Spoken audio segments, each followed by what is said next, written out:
Hello, मी Sania. Brown टाऊनमध्ये तुमचं स्वागत आहे.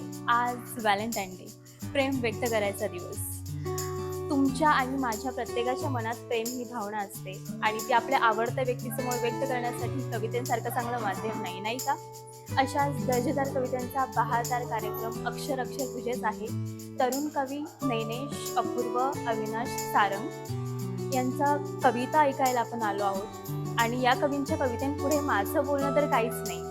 सो मी जास्त काही न बोलता आपण थेट कार्यक्रमात जाऊया.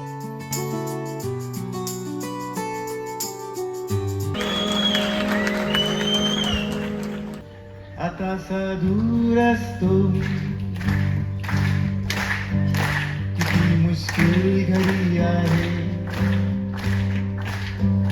आता दूर असतो मी किती मुश्किल घडी आहे.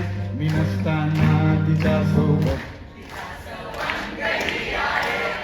नजरेच्या धारण केलं काळीच खल्लास. तुझ्या नजरेच्या धारण केलं काळीच खल्लास. कोकणला कोकणला कोकणला जायचा जायचा कोकणला जायचा रे कोकणला जायचा जायचा कोकणला. एक चांदण्याची रात झाली मुकाट मुकाट सखे तुझ्या मिठी मंदी व्हावी माझी पहाट पहाट. एक चांदण्याची रात